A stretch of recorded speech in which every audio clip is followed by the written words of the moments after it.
Hola mis niños, otra vez estamos en nuestra clase de danzas. Quiero felicitarlos por los ejercicios anteriormente trabajados. El día de hoy vamos a hacer una nueva secuencia. Esta secuencia es una danza de animales.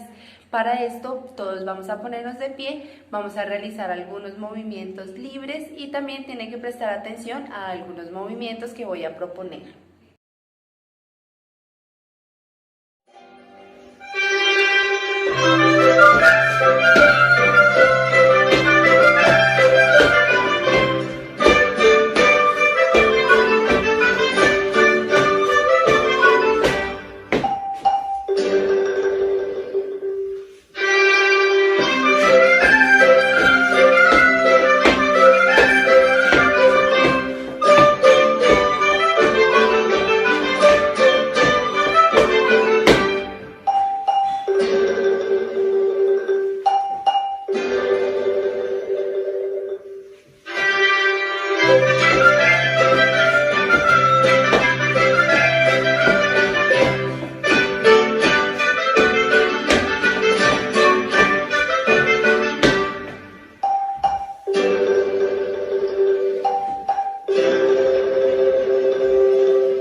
Bueno chicos, espero que les haya gustado esta actividad, es muy divertida y si ustedes quieren pueden volverla a repetir. ¡Chao!